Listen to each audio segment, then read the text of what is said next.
അതായത് ഇന്നലെ വൈകുന്നേരത്തോടു കൂടി സ്കൂളിലേക്ക്, അതായത് ഈ കുട്ടിയുടെ അമ്മയും സഹോദരിയും, 6ാം ക്ലാസ്സിൽ പഠിക്കുന്ന ഒരു സഹോദരിയുണ്ട്.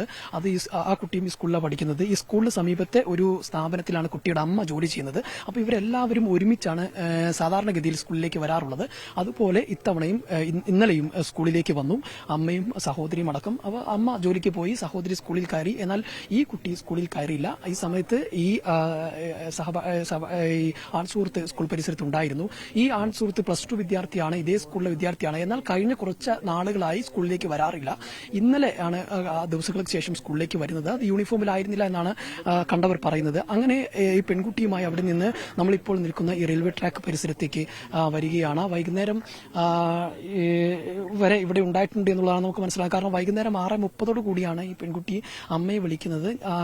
താൻ ഇവിടെ ഉണ്ടെന്നും താൻ ഉടനെ എത്തും, പേടിക്കേണ്ട എന്ന് പറഞ്ഞുകൊണ്ടാണ് പിടിക്കുന്നത്. ഇത് ഈ പുള്ളിപ്പാടം എന്ന് പറയുന്ന പ്രദേശമാണ്. ഇത് ഈ റെയിൽവേ ട്രാക്കിൽ നിന്ന് മുകളിലേക്ക് മാറിയ വലിയൊരു കുറ്റിക്കാടാണ്. ഈ കുറ്റിക്കാട് പ്രദേശത്താണ് മൃതദേഹം കണ്ടത്. എന്ന് വെച്ചാൽ ഇന്നലെ 6:30 കൂടി ഈ കുട്ടി അമ്മയെ വിളിക്കുന്നുണ്ട്. അതിനുശേഷം 8:30 കൂടിയാണ് ഏതാണ്ട് ഈ റെയിൽവേ സ്റ്റേഷൻ, അതായത് തൊടികപ്പുലം റെയിൽവേ സ്റ്റേഷനിൽ ഈ പയ്യനെ കാണുന്നത്. അങ്ങനെയെങ്കിൽ 6:30ക്കും 8:30ക്കും ഇടയിലുള്ള ഒരു സമയത്തായിരിക്കാം ഈ കൊലപാതകം നടന്നത്. ഈ കൊലപാതകം നടന്നതിന് ശേഷം ആണ് ഈ ആൺസുഹൃത്ത് റെയിൽവേ സ്റ്റേഷനിലേക്ക് പോയത് എന്നുള്ളതാണ് വിവരം. ഈ റെയിൽവേ സ്റ്റേഷനിൽ ഈ സമയം പോലീസ് എത്തിയിരുന്നു. കാരണം ഈ പെൺകുട്ടി വിളിച്ച ഫോൺ നമ്പർ ട്രേസ് ചെയ്ത് അതിന്റെ ലൊക്കേഷൻ ട്രേസ് ചെയ്ത് പോലീസ് ഈ പരിസരത്ത് എത്തിയിരുന്നു. പോലീസിനെ കണ്ടപാട് ഈ ആൺസുഹൃത്ത് റെയിൽവേ സ്റ്റേഷനിൽ നിന്ന് മാറുന്ന ഒരു സാഹചര്യമാണ് ഉണ്ടായത്. അതിനുശേഷമാണ് പിന്നീട് തൊട്ടടുത്ത വീട്ടിലേക്ക് പോയി അവിടെ വീട്ടിൽ നിന്ന് വെള്ളം ചോദിക്കുകയും അച്ഛനെ വിളിക്കാൻ മൊബൈൽ ചോദിക്കുകയും ചെയ്തു. അവിടെ നിന്നാണ് അച്ഛനെ വിളിച്ച് പിന്നീട് പോകുന്നത്.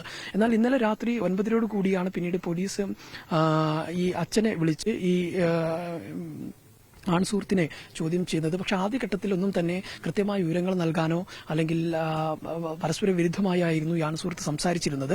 അതിനുശേഷം ഇന്ന് രാവിലെയോട് കൂടിയാണ്, കാരണം ഏതാണ്ട് പോലീസിന് കൃത്യമായ വിവരം ഇതിനകത്ത് ഈ ആൺസുഹൃത്തിന്റെ ഇൻവോൾവ്മെന്റ് കൃത്യമായി മനസ്സിലായതിന്റെ പശ്ചാത്തലത്തിലാണ് പിന്നീട് കൃത്യമായി ഈ ആൺസുഹൃത്തിനെ പോലീസ് കസ്റ്റഡിയിലെടുക്കുകയും അതിനുശേഷം കൃത്യമായി ചോദ്യം ചെയ്യുകയും ചെയ്തതോടുകൂടിയാണ് തങ്ങൾ പോയ വഴികളെക്കുറിച്ച് കൃത്യമായി ഈ ആൺസുഹൃത്ത് പോലീസിന് മൊഴി നൽകുന്നത്.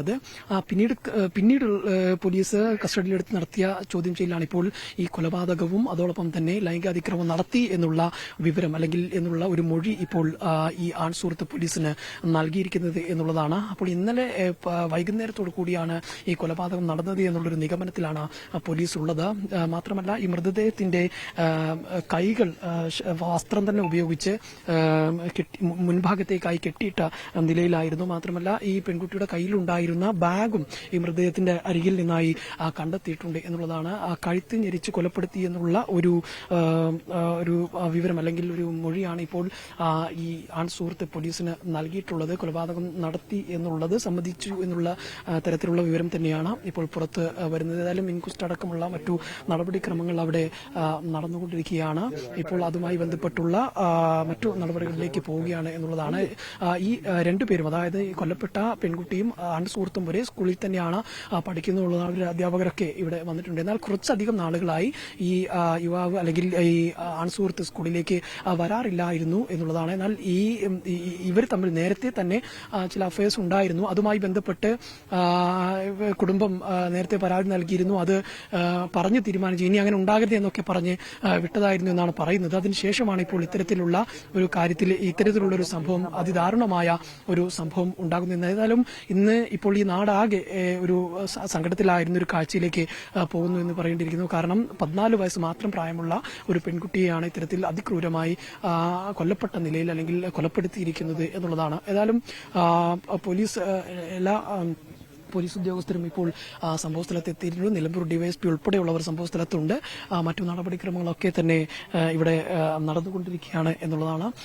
ഇതൊരു കൃത്യമായ ആസൂത്രിതമായിട്ടുള്ളൊരു കൊലപാതകം തന്നെയാണ് എന്നുള്ള ഒരു നിഗമനത്തിൽ തന്നെയാണ് പോലീസ് ഉള്ളത്.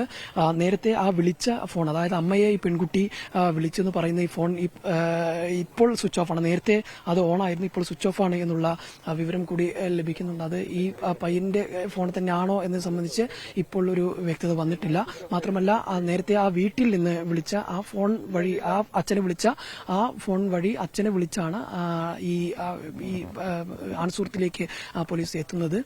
തുടർന്നാണ് ഇന്നലെ രാത്രിയോടുകൂടി ഏതാണ്ട് 1 മണിയോടുകൂടി തന്നെ 1 മണി വരെ ആൺസുഹൃത്തിനെ ചോദ്യം ചെയ്തെങ്കിലും പരസ്പര വിരുദ്ധമായിട്ടുള്ള വിവരങ്ങളായിരുന്നു നൽകിയിരുന്നത്. തങ്ങൾ ഇങ്ങനെ ഈ വഴിക്ക് വരികയായിരുന്നു, അങ്ങനെ ഈ കാടിന്റെ പരിസരത്തെത്തിയപ്പോൾ ഒരു ട്രെയിൻ വന്നു. ആ ട്രെയിൻ വന്നപ്പോൾ താൻ അപ്പുറത്തെ സൈഡിലേക്കും പിന്നെ ഈ പെൺകുട്ടി ഇപ്പുറത്തെ സൈഡിലേക്കും വന്നു. അതിനുശേഷം കണ്ടില്ല എന്നുള്ള അടക്കമുള്ള ചില കാര്യങ്ങളായിരുന്നു, പരസ്പര വിരുദ്ധമായിട്ടുള്ള ചില കാര്യങ്ങളായിരുന്നു നേരത്തെ പറഞ്ഞിരുന്നത്. പക്ഷേ പിന്നീട് ഇന്ന് രാവിലെയോട് കൂടി പോലീസിന് ഏതാണ്ട് കൃത്യമായ വിവരം ലഭിച്ചതിന്റെ പശ്ചാത്തലത്തിൽ നടത്തിയ ചോദ്യം ചെയ്യലിലാണ് ഇപ്പോൾ കൊലപാതകം നടത്തിയെന്നുള്ള വിവരം ഈ ആൺസുഹൃത്ത് സമ്മതിക്കുന്നത്. അത് ലൈംഗിക അതിക്രമം നടത്തിയിട്ടുണ്ട്, അതോടൊപ്പം തന്നെ കഴുത്ത് ഞെരിച്ചാണ് കൊലപ്പെടുത്തിയത് എന്നുള്ള കാര്യങ്ങളടക്കം ഇപ്പോൾ ഈ ആൺസുഹൃത്ത് പോലീസിന് മൊഴി നൽകിയിട്ടുണ്ട്. അപ്പോൾ ഇതിനകത്ത് കൃത്യമായ ആസൂത്രിതമായിട്ടുള്ളൊരു കൊലപാതകം തന്നെയാണ് എന്നുള്ളതാണ്. ഇനി മറ്റേതെങ്കിലും തരത്തിലുള്ള ഇൻവോൾവ്മെന്റ് ഇതിനകത്തുണ്ടോ എന്നുള്ള കാര്യമാണ്. ഈ ആരുടെയും സഹായം ലഭിച്ചിട്ടുണ്ടോ അല്ലെങ്കിൽ മറ്റാരെങ്കിലും ഉണ്ടോ എന്ന് സംബന്ധിച്ചുള്ള ഒരു കൂടുതലായിട്ടുള്ള അന്വേഷണം വേണം എന്നുള്ളത് തന്നെയാണ് ഇതിൽ നിന്ന് മനസ്സിലാക്കാൻ കഴിയുന്നത്. അതോടൊപ്പം തന്നെ മറ്റേതെങ്കിലും ലഹരി പദാർത്ഥങ്ങൾ അടക്കമുള്ളവ